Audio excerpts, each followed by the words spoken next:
All right, today we're talking about the theory of production, which is Chapter 5, Lesson 2. This is going to be talking about companies making a mixture of productive inputs, trying to change the way they do things. I think a good example would be like, if you worked in fast food, somebody who gets called into work whenever it's busy, or whenever you get called off whenever it's slow. The theory of production works in that way. So it's, how does it change? So I want you to think about, to begin with, businesses always face a challenge of being successful enough to stay in operation and maximize profits. Meaning, how do we work as hard as we possibly can to make the most amount of money without working too hard and actually losing money? So what decisions does businesses need to make and achieve this goal? That's just a thought question. The production function that we're talking about today is a figure that shows how the total output changes when the amount of a single variable, which is usually labor, changes while all other inputs are held constant. So when we talked about before, when we talked about land, labor, and capital, we talked about the different costs in production. How do I make sure that if I'm selling a $10 product, that I'm getting enough out of my workforce? Meaning, do I need two people to make a $10 profit or to make a $10 product? What happens if that rush period, if I'm making a hamburger, let's say, what happens if that rush period becomes extremely busy? How many people do I need to be able to handle that rush so that my customers are, number one, happy, and number two, receiving a really good product so that they come back again? So the production function takes a look at all that. So it can be shown as a schedule or a graph, and I've got a nice example over here. So let's look at it from this whole idea of a generic. So we'll say hamburgers, and let's say this is Mr. B's restaurant. All right. It could be a function or a graphing a product of the function. The variables are inputs on horizontal axis, and the total production is a variable axis. So, let's say, for instance, I'm talking about cooks, and I'm talking about cheeseburgers. So if I have 0 cooks, in a half-hour period, they could produce 0 products, so 0 burgers. If I have one person doing it, not in an assembly line fashion like we talked about earlier in the year, but if I have just one person who has to start from finish, create the burgers in a half-hour period, they could produce 7 burgers. If I add a second person, they could produce 20 burgers. If I have a third person, they could produce 38 burgers. If I have a fourth person, I could produce 62 burgers, and so on and so forth. Eventually, what's going to happen, though, is we're going to run out of space, or we're going to run out of customer demand. So we're going to see a negative response. So I can't keep throwing workers at these problems. I need to make sure that I have the solution for the problem before I know it's a problem. And I can explain that when I show you how I do my schedule for that type of industry. So the production period, there's 2 different types of periods, a short run and a long run. A short run is only the amount of variable that input can be changed. And that's something like it's a number of workers. So for instance, for that day, if I'm really, really slow early, I don't want to cut my entire staff, because what happens if I get a late rush for dinner? But I probably need to, A, find something else for them to do, maybe have them a different supply, or B, I might have to send 1 or 2 of them home and try to go towards a skeleton crew or a smaller crew. So I can adjust the amount of workers, because what's going to happen is it's going to actually raise my profitability, meaning that the sales aren't there, it's eating up too much of my income, so I need to cut that labor in order to make a good decision, make a good profit.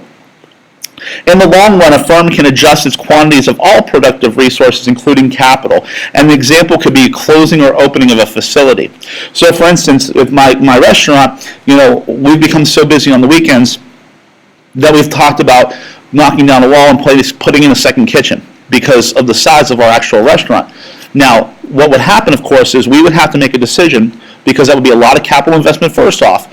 But the other thing is we would have to close the facility for a few days, maybe in a few weeks, in order to do the remodel, to do the replant, and figure out what's the best way. So if we invest a lot of money now, is it going to be good for us in the long run? Meaning, if we lose money for the next couple of weeks, we're closed, plus the capital investment, will we actually make more money in the long haul, or will we scare people off?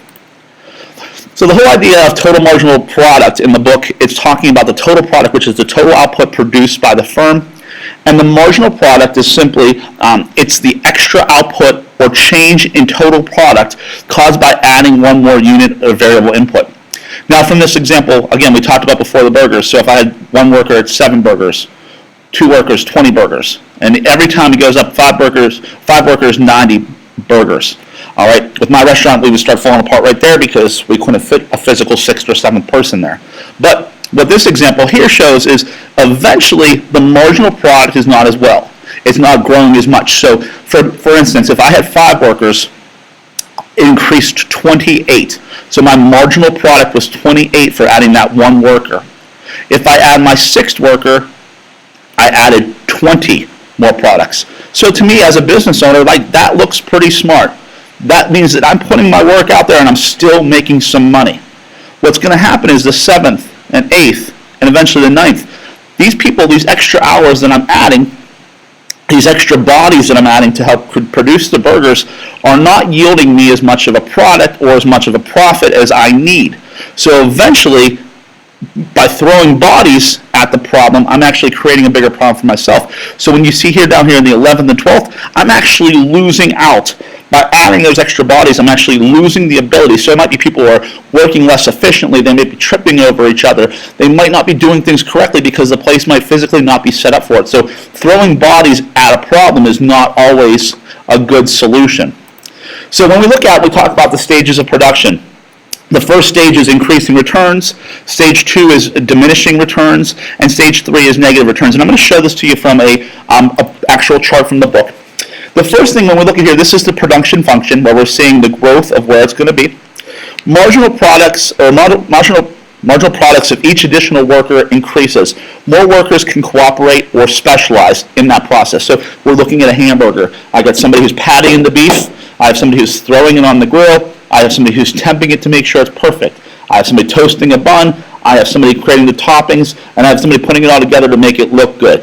Adding those extra bodies in that assembly line fashion, maybe I could do 2 full assembly lines in the place. That's how we're going to get the most return. The problem, of course, is later when we run out of space or we run out of jobs for people to do in that process. That's how we get to that stage 3. Increasing returns, it's going to motivate me as an employer to hire more people or bring more people in. So for instance, if I have a group coming in and we're going through lunch and all of a sudden at the end of lunch, all of a sudden all these people start walking in the door, you best believe I'm grabbing my cell phone and I'm calling people and saying, get your butt here early. Please get your butt here early. Next thing is the decreasing marginal returns. And here this is where total production keeps growing, but by smaller and smaller amounts. We kind of plateau out and we say, if we keep adding positions, eventually we're going to run flat, meaning that it's going to not be beneficial. So we got to figure out ways to maximize what is the perfect or the optimum position for where we have the most amount of workers producing the most amount of product that's going to make everybody happy. And eventually comes into the whole concept of diminishing returns. And this is where the output increases at a diminishing rate and more variable inputs are added. So if I add more workers again, I just got too many workers there and they're not being able to be productive as the first one, so their value is kind of diminishing in that course. And then finally again, the negative marginal returns, if this is where the firm hires too many workers and the output's going to start to fall. Marginal products of each additional worker is actually negative, and this again, my final example, like I said before, on the kitchen line, when I run out of bodies to actually do the jobs, meaning I have too many people touching the burgers. Maybe I run out of grill space. Maybe I run out of burger frying space. Whatever happens is there's too many people, and it's actually become a negative investment to me as the business owner, and therefore I need to make a change because I'm not making a smart decision.